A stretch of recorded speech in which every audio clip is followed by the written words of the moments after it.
প্রথমে হুমকি, হতে পারি রে, সেই ক্ষমতা দিলীপ মন্ডলের আছে।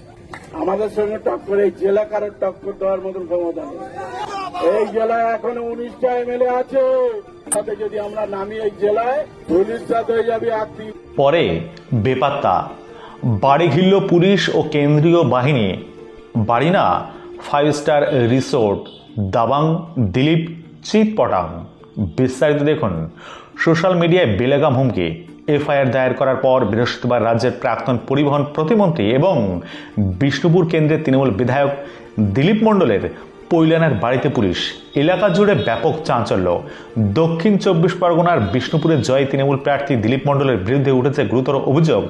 বেলাগাম ভাষায় হুমকি দিয়েছেন তৃণমূল বিধায়ক বলে প্রকাশ্যে আসে অভিযোগ।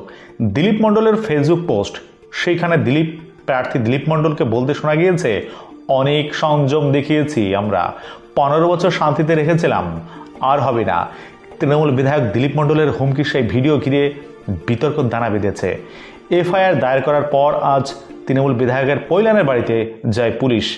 গতকাল তৃণমূল বিধায়কের বিরুদ্ধে জামিন অযোগ্য ধারায় হয়েছিল এফআইআর। 2টি জামিন অযোগ্য ধারা সহ মোট 4টি ধারা রুজু হয়েছে।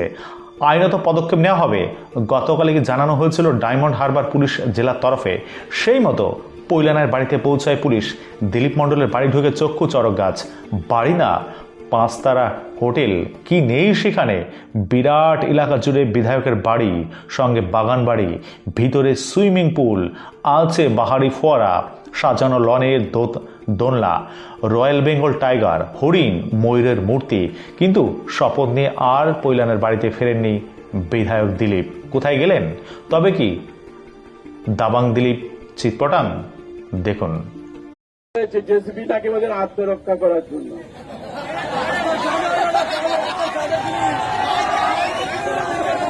আমি বলেছিলাম, তাহলে আমি 100 জেসিবি হাইড্রা পকলেন নিয়ে আমি তাহলে বারোই। আমাদের তো লোক নেই, তাহলে একটু আত্মরক্ষা করব।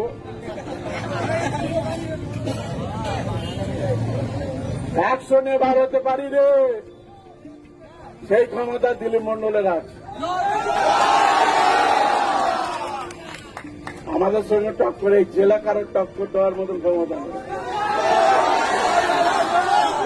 এই জেলায় এখনো 19টা এমএলএ আছে। আমাকে ভালোবাসে সবাই। আমার ডাকে ইচ্ছা করলে একসাথে 15-16 জন এমএলএ চলে আসবে। একসাথে যদি আমরা নামি এই জেলায়, পুলিশরাত হয়ে যাবে। আর 3টে যে বিধানসভা, সাতগাছিয়া,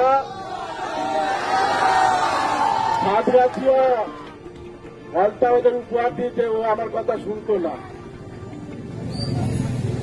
আর কাকদ্বীপ, এই 3টে আবার উদ্ধার করে নেব। গোসভা উদ্ধার করে নেব, সোনারপুর উদ্ধার করে নেব। আমার নাম দিলীপ মন্ডল। আমিও 2001 সালে তৃণমূল যুব কংগ্রেসের সভাপতি ছিলাম, এমএলএ ছিলাম।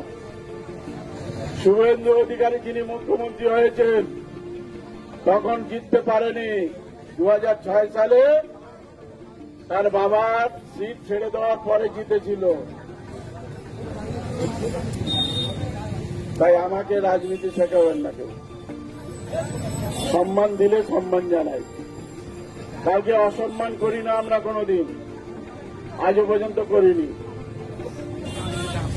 কিন্তু আমাদের উপর আঘাত আসলে ছাড়ব না। আমরা কাউকে আঘাত করব না আগ বাড়িয়ে।